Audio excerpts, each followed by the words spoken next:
राम तागे विधि रहिए। सीताराम सीताराम सीताराम कहिए जाहि विधि राखे राम ताहे विधि रहिए। सीताराम सीताराम सीताराम कहिए जागे विधि राखे राम तागे विधि रहिए। सीताराम सीताराम सीताराम कहिए जाहे विधि राखे राम ताहे विधि रहिए। मुख में हो राम राम राम सेवा हाथ में। मुख में हो राम नाम राम सेवा हाथ में। मुख में हो राम नाम राम सेवा हाथ में। मुख में हो राम नाम राम सेवा हाथ में। तू अकेला नहीं है बंदे राम तेरे साथ में। तू अकेला नहीं है बंदे राम तेरे साथ में। का विधान जन हानि लाभ सहिए जागे विधि राखे राम तागे विधि रहिए। सीताराम सीताराम सीताराम कहिए ताहे विधि राखे राम ताहे विधि रहिए। जय हो।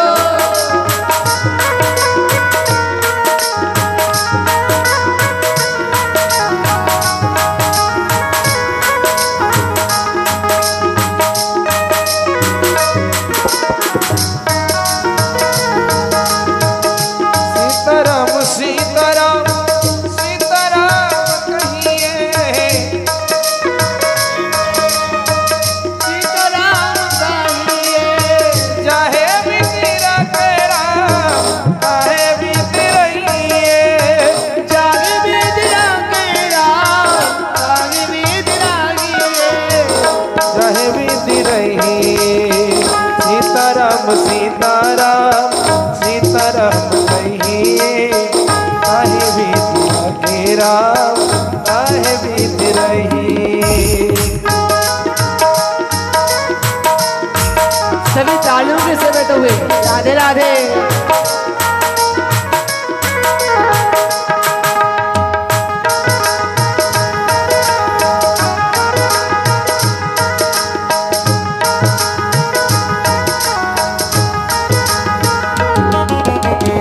किया अभिमान तो मान नहीं पाएगा। होगा वही प्यारे जो श्री राम जी को भाएगा।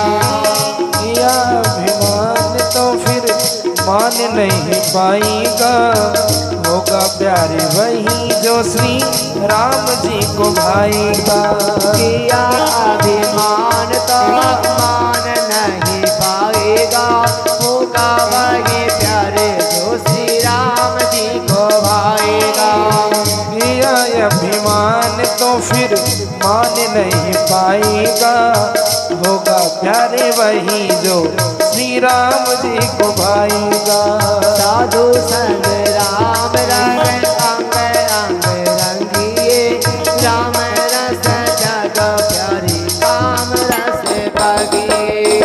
सीताराम सीताराम सीताराम कहिए जाहे विधि राखे राम ताहे विधि रहिए। सीताराम सीताराम सीताराम कहिए जागे विधि राखे राम तागे विधि रहिए।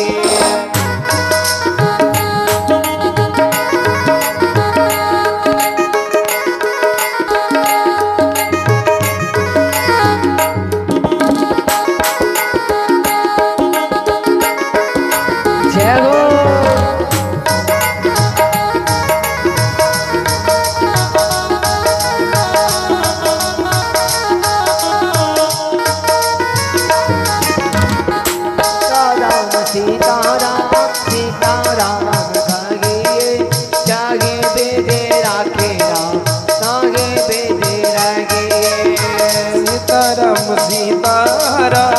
सीताराम कहिए काहे बीत राखी रात काहे बीत गई।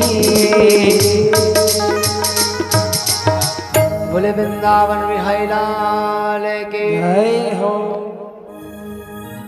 अब दिल्ली के राजा उत्तानपाद जी बन गए। उत्तानपाद ने सुंदर विवाह किया तो कैसी स्त्री आई, जिसका नाम है सुनीति।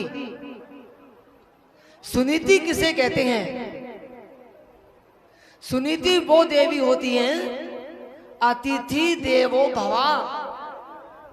हर जीव के अंदर ही भगवान के दर्शन करें, अतिथि की सेवा करें, अतिथि का सम्मान करें, अपने पति की भी परमात्मा के रूप में पूजा करें। ऐसी देवी को सुनीति कहा जाता है।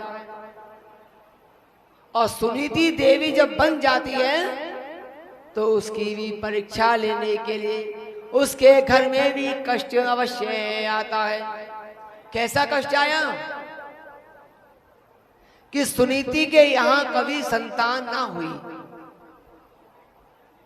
समय निकलने लगा, क्योंकि कहते हैं कि बचपन खेल में खोयो, जवानी नींद भर सोयो, और बुढ़ापा जब आने लगता है तब संतान की पुत्र की याद आती है। उत्तानपाद राजा वृद्ध होने लगे और सुनीति नगर में कहीं भी पानी भरने जाए, कहीं भी नगर में किसी से मिलने जाए, तो हर माता बहन सुनीति से कहने लगी, अरे देवी बांझ है, इससे बातें ना करो, इससे छिल मत जाना, इसने अपने पति के वंश को समाप्त कर दिया। तरह तरह की बातें सुनीति से होने लगी। सुनीति रोते हुए विलाप करते हुए अपने स्वामी के पास में आई, क्योंकि कहते हैं कि कोई भी माता बहन हो, उसके ऊपर कितना भी कलंक लगे वो सहन कर जाए, लेकिन उससे कोई बांझ कहे इस बात को वो सहन नहीं कर पाए। सुनीति रोने लगी और अपने स्वामी को महलों में बिठा करके अपने सामने लेके कहने लगी, स्वामी मैंने तुमसे कुछ नहीं मांगा, लेकिन स्वामी आज एक बात मांगना चाहती हूं, मेरे से मना मत करना। राजा कहने लगे, देवी अरे तुम जो चाहो सो मांग लो, मैं तुम्हें मना नहीं करूंगा। सुनीति कहने लगी, नहीं राजन, पहले मेरे सिर पे हाथ रख के सौगंध खाओ कि मैं जो मांगूंगी उसे मना नहीं करोगे। राजा कहने लगे, देवी मैं तेरी सौगंध खाता हूं, बताओ क्या चाहिए? मेरे प्राण चाहो तो मेरे प्राण भी ले लो, मैं मना नहीं करूंगा। सुनीति कहने लगी, स्वामी मैं तुमसे एक वचन चाहती हूं कि तुम दूसरी शादी कर लो। एक पत्नी का कर्तव्य होता है कि उसके पति के वंश को आगे बढ़ाए, लेकिन मैं तुम्हारा वंश आगे नहीं बढ़ा सकी, इसलिए तुम दूसरी शादी करो। राजा कह रहे, देवी बावरी हो रही हो? अरे देवी हमारे घर में अगर मौत आ जाए तो अच्छा, लेकिन सौत आ गई तो वो तुम्हें जीने नहीं देगी। सुनीति कहने लगी, स्वामी मेरी छोटी बहन आएगी, मैं उसकी नौकरानी बन जाऊंगी, उसके लाला को खिलाऊंगी, उसकी गोबर हारी बन जाऊंगी, लेकिन स्वामी तुम दूसरी शादी कर लो। राजा कहला, देवी मैं शादी नहीं करूंगा। और क्या हुआ है प्यारे भक्तों, राजा रानी दुखी होने लगे, रोने लगे, तो सुखदेव जी कह रहे हैं, राजा रानी दुखी कर्म की लिखी टरे ना टारी, रोने धोने में तो देखो रात गई है सारी। अरे देवी मैं शादी नहीं करूंगा। और राजा उठ करके सवेरे का समय होते ही अपने महलों में से बाहर और अपने राजसभा में पहुंच गए। मंत्री कहने लगा महाराज आज आपकी आंखें लाल हो रही है, कहा बात है? राजा कहने लगा मंत्री आज मेरे से मेरी पत्नी कहती है कि तुम दूसरी शादी कर लो। अब बताओ मैं शादी कैसे करूं? मंत्री कहना हमारा ठीक ही तो कहा, तुम शादी नहीं करोगे तो दूसरी रानी नहीं आएगी, और नहीं आएगी तो तुम्हारी संतान कैसे होगी, और संतान नहीं होगी तो तुम्हारे बाद में राजगद्दी पे कौन बैठेगा? इसलिए आप शादी करो। सुखदेव जी कह रहे हैं द्वितीया विवाह कर मणि सुरुचि नामक कन्यका देवं गतोपि जनार्दन पतिना वरानन। दूसरी कन्या से विवाह किया तो कैसी देवी आई? जिसे कहते हैं सुरुचि। अब सुरुचि कौन होती है? सुरुचि किसे कहते हैं? सुरुचि होती है जो अपनी इच्छा से काम करे। मन में आया तो काम किया, और मन में नहीं तो उस काम को पड़ा रहने दे, उससे पूछे भी नहीं। अपनी मन में आया तो अपने पति से भी भोजन की पूछ लिया, और मन में इच्छा नहीं है तो पति से भी भोजन की ना है पूछे। जो अपनी रुचि से काम करती है उसे सुरुचि कहा जाता है। अब सुरुचि का डोला वो तानपाद राजा के महलों की ओर पहुंचा। विवाह हो गया तो बड़ी रानी सुनीति को पता लगा कि मेरी छोटी बहन आई है। अरे दासियों जाओ मेरी छोटी बहन को लिवा करके लाओ। अब दासियां भागी भागी चली, हाथ जोड़ के कहने लगी छोटी रानी अरे डोले से नीचे उतर जाओ, बड़ी रानी महलों में तुम्हारा इंतजार कर रही है। सुरुचि ने सुना कि क्या पहले से घर में सौत मौजूद है, और राजा तुमने मुझसे कहा नहीं?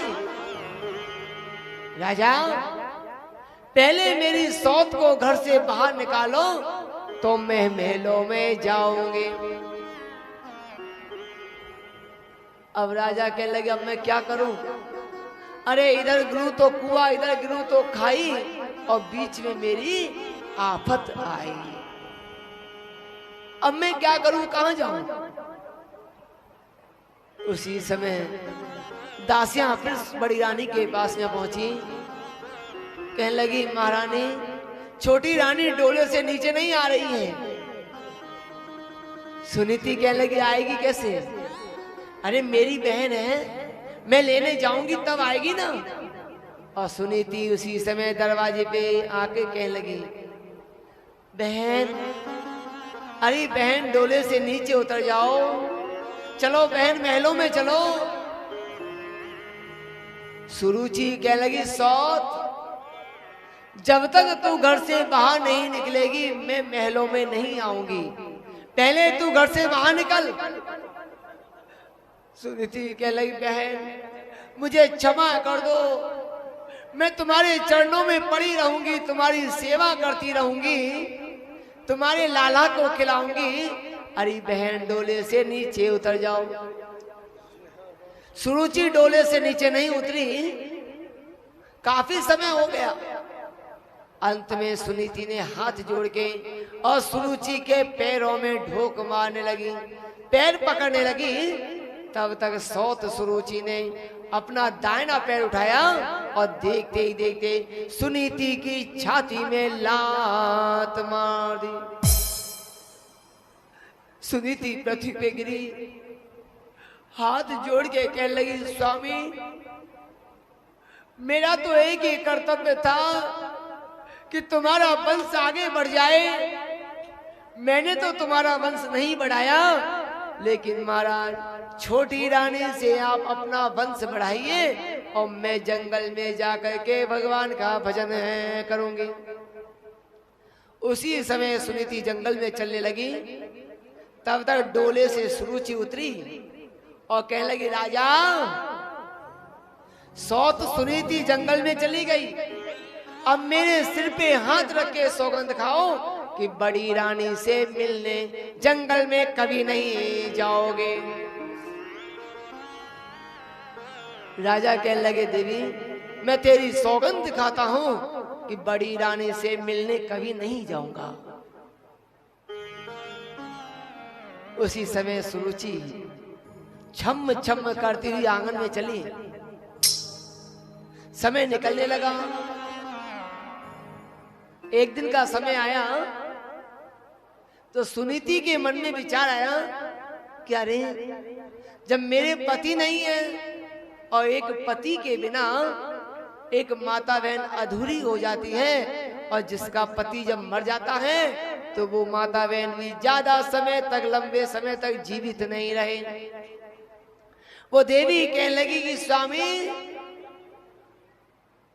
और जब तुम मेरे पास में नहीं हो तो मैं भी जीवित रह करके क्या करूंगी। और वही सुनीति उठ करके भगवान का ध्यान करते हुए रात्रि के 12 बजे अपने प्राणों को छोड़ने के लिए और एक सूखे से कुएं में जंगल में जाके गिरने लगी। जैसे ही गिरने लगी कि उसी समय देवर्षि नारद जी वीणा को बजाते हुए आए और सुनीति का आकर के हाथ पकड़ लिया। कहने लगे, अरे देवी कौन हो, यहां मरने क्यों आई हो। सुनीति कहने लगे, महात्मा जी आप कौन हो। कि हम तो महात्मा हैं, देवर्षि नारद हैं। सुनीति कहने लगी, महात्मा, अपने आप को महात्मा कह रहे हो।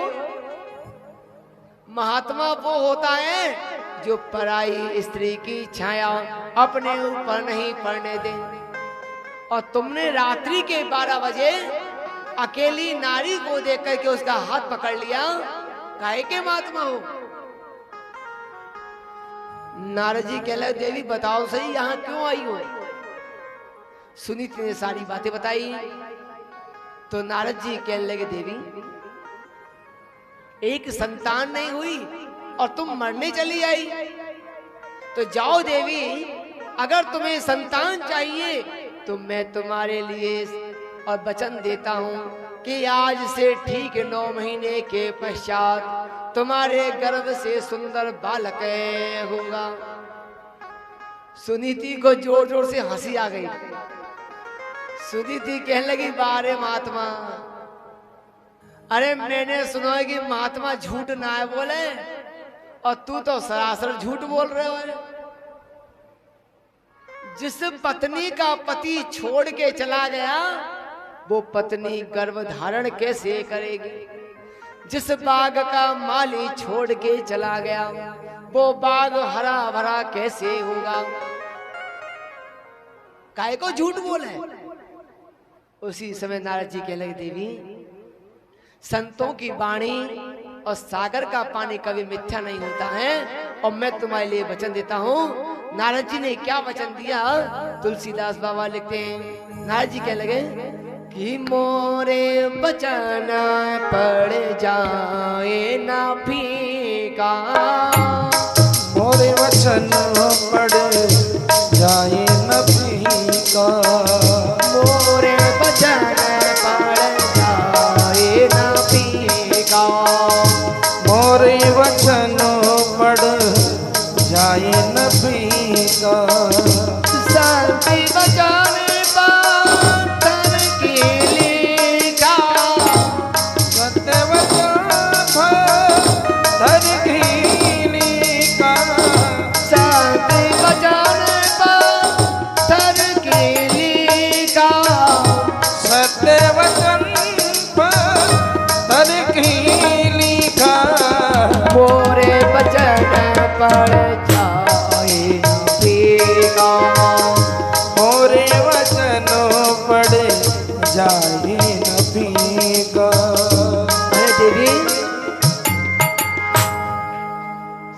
की वाणी झूठी नहीं होगी। और देवी अगर 9 महीने में तुम्हारे संतान ना हो तो इसी कुएं में आकर के गिर जाना, मैं तुम्हें नहीं रोकूंगा, लेकिन जाओ विश्वास करो। अब नारद जी सुनीति को वचन देकर के चले और सुनीति वापस अपनी कुटिया में आकर के और एक खटिया के ऊपर गिर पड़ी। मन में विचार कर रही है कि अरे विधाता, ऐसा कौन सा दिन आएगा जा दिन मेरी गोद में एक मास को लोथड़ा कुल बुलाएगो। ऐसा दिन कब आएगा? इतना कहते कहते और सुनीति को निद्रा आ गई। सवेरे का समय हुआ।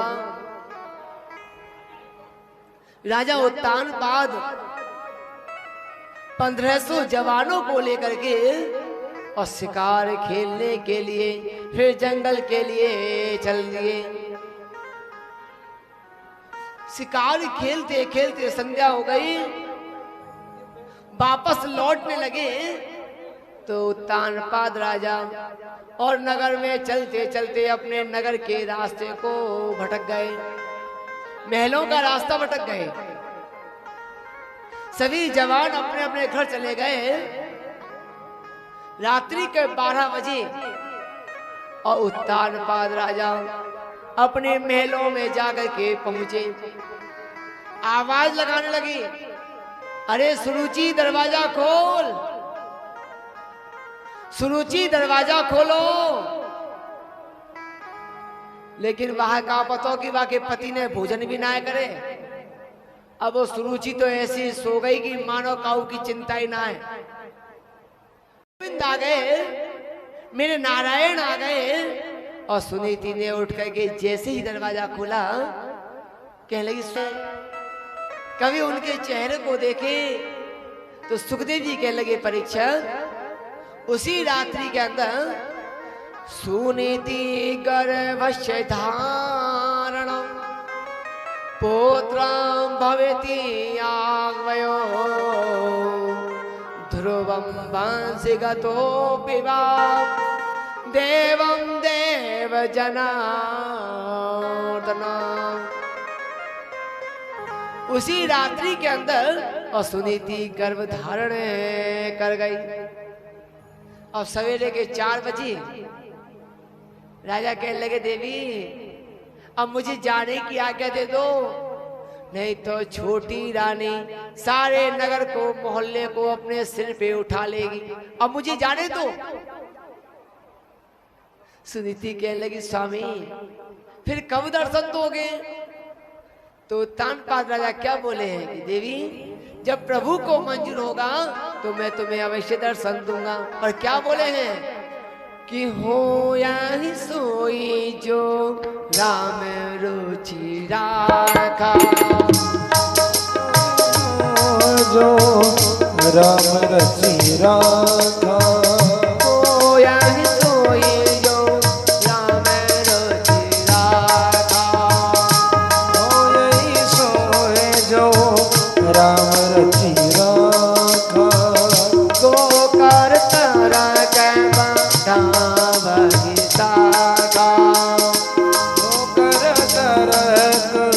बड़ा वैसाखा को करता रगा बड़ा वैसाखा, को करता रखा बड़ा वैसाखा। को यही सोई जो राम रुचि राखा, हो यही सोए जो राम रुचि राखा। अरे देवी मैं तुम्हें दोबारा से दर्शन दूंगा। इतना कह करके राजा उत्तानपाद चले गए। अब सुखदेव जी कह रहे हैं कि राजा प्रातः काल छोटी रानी के दरवाजे पे पहुंचे तो छोटी रानी आग बबूला हो रही। कहने लगी राजा आखिर गए ना उसी सौत के पास, मेरे मना करने पर भी तुम सौत को नहीं छोड़ा। राजा ने विचार किया कि किसी कन्या के विवाह में, किसी धर्म के कार्य में, किसी यज्ञ में अगर झूठी सौगंध भी खानी पड़े तो कभी उसका पाप नहीं लगता। राजा कहने लगे, देवी अरे मैं तेरी सौगंध खा के कहता हूं कि सारी रात हो गई मैं तेरे महलों के द्वार पे पड़ा रहा, तुझे कितनी आवाज लगाई देवी, लेकिन तुमने दरवाजा तक नहीं खोला। सुरुचि कह लगी, स्वामी क्षमा करो, मेरे से अपराध हो गया, मुझे निद्रा आ गई, चलो अंदर चलो। और उसी रात्रि में सुरुचि अपने स्वामी को अंदर ले जाती है। अब सुखदेव जी कह रहे हैं, द्वितीया रात्रिवम देवशः सुरुचि गर्भस्य धारणा पुत्रं भवति आह्वना उत्तम देव नमो नमः। दोनों रानियों के गर्भ रह गए। अब प्यारे भक्तों, फर्क किस चीज का पड़ा है? हाँ, किसका फर्क पड़ा? फर्क पड़ा है गरीबी का और अमीरी का। जब से बड़ी रानी ने गर्भ धारण किया, उसके लिए वही जौ की रोटी, फटी सी रजाई, नील का लहंगा और सूखी रोटी नसीब हो। और छोटी रानी ने जब से गर्भ धारण किया, अब तौबा के लिए बादाम आ रहे हैं, काजू आ रहे हैं, किशमिश आ रहे हैं और मूंग के लड्डू बना करके रख दिए। चार चार दासियां काम कर रही है। देखिए प्यारे भक्तों, समझने का विषय है, पहले के जमाने में जब हमारी माता बहनों के गर्भ होते थे तो उसी गर्भ को लेकर के खेतों पे जाती थी, काम करती थी, चाकी से आटा पीसती थी। तो ये माता बहनों का व्यायाम होता था। उस समय जब संतान होती तो ना तो उनके टिकनिस होता, ना निमोनिया होता, ना मलेरिया होता, ना कोई बीमारी होती। और खेतों पे ही बच्चे को जन्म दे दिया, वहां से बच्चे को उठाया घर ले आती, कोई बीमारी नहीं होती। और जब से हमारी माता बहनों ने चाकी का चलाना छोड़ दिया, घर का काम करना छोड़ दिया, उसी समय से हमारी माता बहनें अल्प मृत्यु में समा गई। अब जब से बालक गर्भ में आए, हर महीने तो हॉस्पिटल में इंजेक्शन लगना आरंभ हो जाए। धीरे धीरे 9 महीने निकल गए। अब बच्चे को जन्म लेने को समय आए तो दोनों के दोनों हॉस्पिटल में जाकर के और भर्ती है जाए। 1 दिन हो जाए, 2 दिन हो जाए, 3 दिन हो जाए, अंत में जाकर के वही ऑपरेशन से बालक पैदा हो। जैसे तैसे बालक को जन्म है गया तो मैया बच गई तो बालक नहीं, और बालक बच गया तो मैया ना है बचे। अगर दोनों बच गए तो पैदा होते ही दोनों के बोतल लगना आरंभ हो जाता है। थोड़ा और बड़ा हुआ, फिर माता बहनों के दूध नहीं आता है, बालक को दूध की बोतल ली और बच्चे को वही दूध की बोतल लगाने लगे। थोड़ा बड़ा हुआ तो वही बालक बीमार रहने लगा, अब वही दवाइयों की बोतलें आरंभ हो गई। थोड़ा और बड़ा हुआ तो वही बालक विनाश काले विपरीत बुद्धि मदिरा पान करने लगा, अब बोतल में पैदा हुआ और बोतल ही बोतल में चला जाता है। बोलो राधे राधे। ये क्यों हुआ? ये हमारी माता बहनों की कमी से हुआ, जो उन्होंने चाकी का चलाना छोड़ दिया। और यही कारण है कि दोनों रानियों के गर्भ है। धीरे धीरे 9 महीने पूरे होने को आए।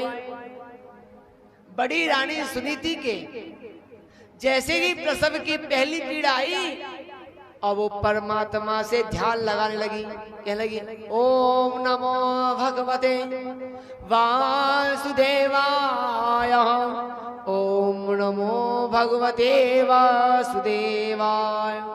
जो बार बार भगवान के नाम का उच्चारण किया तो पहली प्रसव की पीड़ा आई और लाला को जन्म है जाव तो भयो। अब प्यारे भक्तों, संध्या के 4 बजे जैसे ही सुरुचि के छोटी रानी के और प्रसव की पीड़ा आई तो बातों भगवान के नाम को तो भूल गई और कहा कहने लगी, अरे मैया, अरे जीजी, अरे दादा, अरे काका बाबा, सुबह सौत के लिए 18 पीड़ा आई, 18 तब जाकर के लला पैदा भयो। इधर प्यारे भक्तों सुखदेव जी कह रहे हैं, राजा अब दोनों बालक 5 वर्ष के जब होने को आए तो ध्रुव जी महाराज अपनी मैया से कहने लगे, मैया,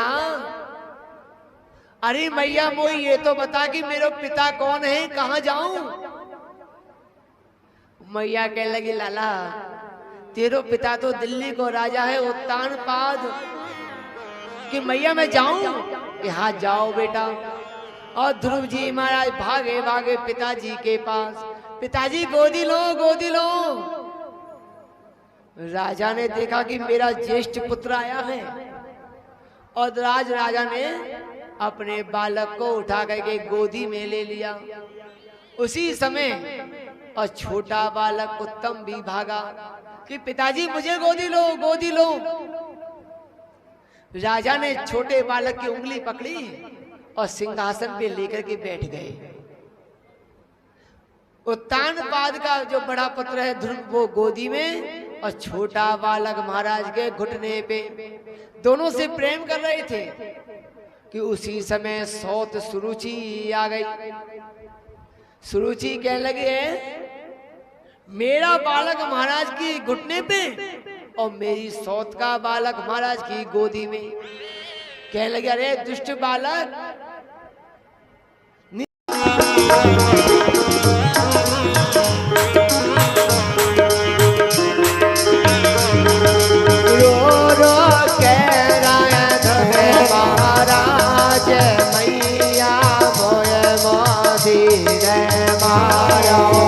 रोए रोए कहे ध्रुव महाराज, मैया में मोसी ने मारो। मैया मोहे मोसी ने मारो, मैया मोहे मोसी ने मारा। मैया में मोसी ने मारो, हो मैया में मोसी ने मारो।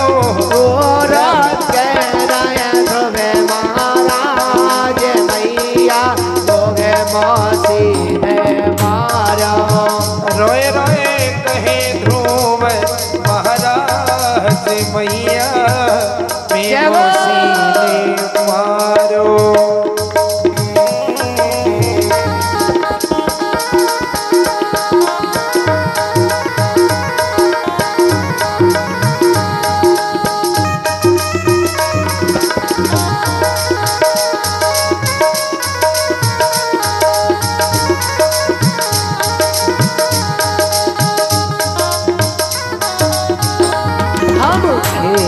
लगे दोनों भैया, वहाँ पहुँची छोटी मैया। दोनों भैया वहाँ पहुँची छोटी मैया। हम खेल लगे दोनों भैया, वहाँ पहुँची छोटी मैया। जब खेल रहे तो भैया वहाँ पहुँची छोटी मैया। मेरा भागी ने पकड़ा हाथ मैया, वो मौसी ने मारा।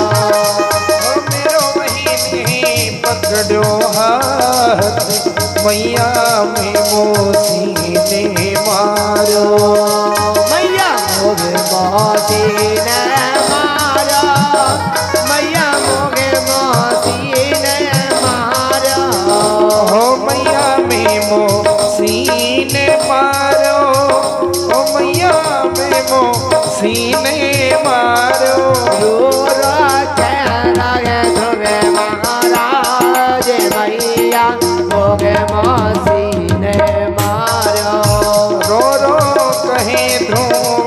महाराज मैया में मोसी ने मारो। जय हो।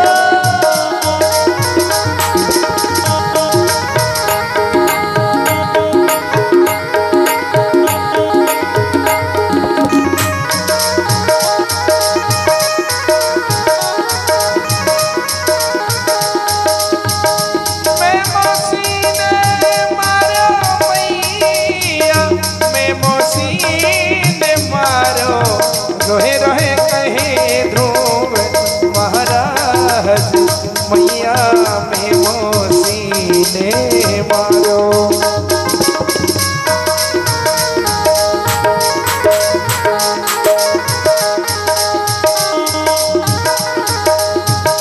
मेरी प्रीत न जाने कागे मोगे बागी ने पटक खिलाए।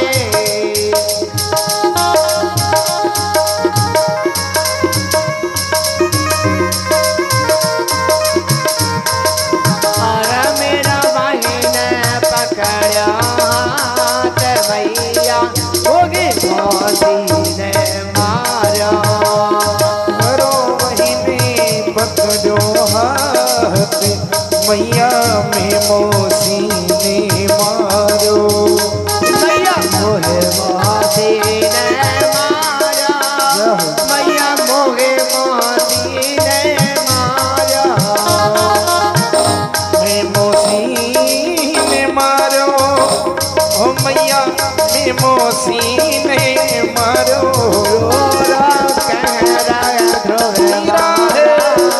मैया मोहे मोसी ने मारो। रोए रोए कहे ध्रुव महाराज मैया में मोसी ने मारो।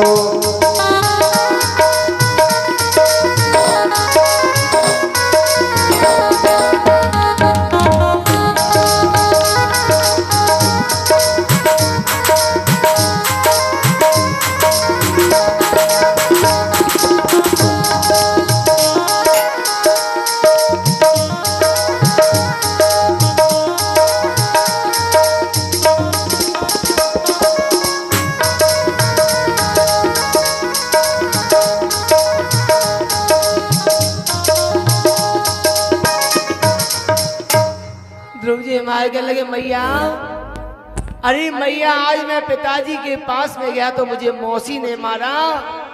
साची बता कि मेरे पिता कौन है। सुनीति कहने लगी बेटा तेरो पिता वही है जो सारे संसार को पिता है, परम पिता परमात्मा। तू तनिक थोड़ा और सयानो है जा, फिर जंगल में जाइयो और तेरे पिता को ढूंढ करके लाइयो। ध्रुव जी कहने लगे ना मैया, अरे मैं तो आज ही बड़ो हो गयो और मैं अपने पिता को ढूंढने के लिए जाऊंगा। सुनीति ने बहुत मना किया लेकिन ध्रुव जी महाराज नहीं माने और ध्रुव जी महाराज अपने पिता को ढूंढने के लिए जंगल में जा रहे हैं। जैसे ही घर से बाहर निकले राजा को पता लगा कि मेरा ज्येष्ठ पुत्र जंगल में जा रहे हैं। राजा ने कहा कि मंत्री अरे जाकर के मेरे बालक से कहो कि जंगल में ना जाए, आज से उसका झोपड़ी में रहना बंद, आज से उसके लिए महलों में वास मिलेगा। उसकी जौ की रोटी खाना बंद, उसके लिए माखन मिश्री दूध दही जो खाएगा सो मिलेगा। ध्रुव जी ने सुना और ध्रुव जी कहने लगे वाह रे परमात्मा, अभी तो तुम्हारा नाम लेकर के और घर से बाहर भी नहीं निकला कि मेरी झोपड़ी छूट गई और मुझे महल मंदिर मिलने लगे। मेरी जौ की रावड़ी छूट गई, मेरे लिए माखन मिश्री घी दूध मिलने लगा। अरे परमात्मा अगर तुम्हारे दर्शन हो गए तो मुझे संसार की सारी वस्तुएं मिल जाएगी। अब ध्रुव जी महाराज नहीं रुके और ध्रुव जी महाराज फिर चलने लगे। सूत जी महाराज कहने लगे कि ध्रुवां वन गवनम कृत्वा देवयो प्रसंगतोऽपि वा नारद्वदर्शनमं देवा बालकवां गतोऽपि वा। उसी समय ध्रुव जी महाराज तो भगवान का ध्यान करके जा रहे हैं, देवताओं का ध्यान कर रहे हैं, और इधर नारद जी महाराज और बीणा को बजाते बजाते ध्रुव जी के सामने आ गए। कहने लगे बेटा कहाँ जा रहे हो? अरे कोई हिंसक जानवर खा जाए वो, कहाँ से आए हो, कहाँ जा रहे हो? ध्रुव जी कहने लगे बाबा मैं तो अपने पिता को ढूंढने के लिए जंगल में जा रहा हूँ। क्या तुम्हारे पिता कौन है? कि मेरी माता ने कहा है कि परम पिता परमात्मा, और वो मुझे जंगल में मिलेगा। ध्रुव जी महाराज नहीं रुके, नारद जी ने समझाया और नारद जी ने गुरु दीक्षा देकर के और ध्रुव जी को 12 अक्षर मंत्र का जाप दिया और कहा कि बेटा आगे गंगा का किनारा आएगा और तुम इस 12 अक्षर मंत्र का जाप करना। कौन सा दिया? ओम नमो भगवते वासुदेवाय। ध्रुव जी महाराज नारद जी से दीक्षा लेकर के हर गंगा के किनारे तपस्या करने लगे और 6 महीने तक तपस्या करने के पश्चात सारी वायु को रोक दिया। अंत में जाकर के और वही परमात्मा चतुर्भुज रूप धारण करके ध्रुव जी के सामने प्रकट हो जाते भय। बोले भक्त वत्सल भगवान की। ध्रुव जी महाराज को गले से लगाया और ध्रुव जी महाराज को दर्शन देने के पश्चात ध्रुव जी को वापस विदा किया।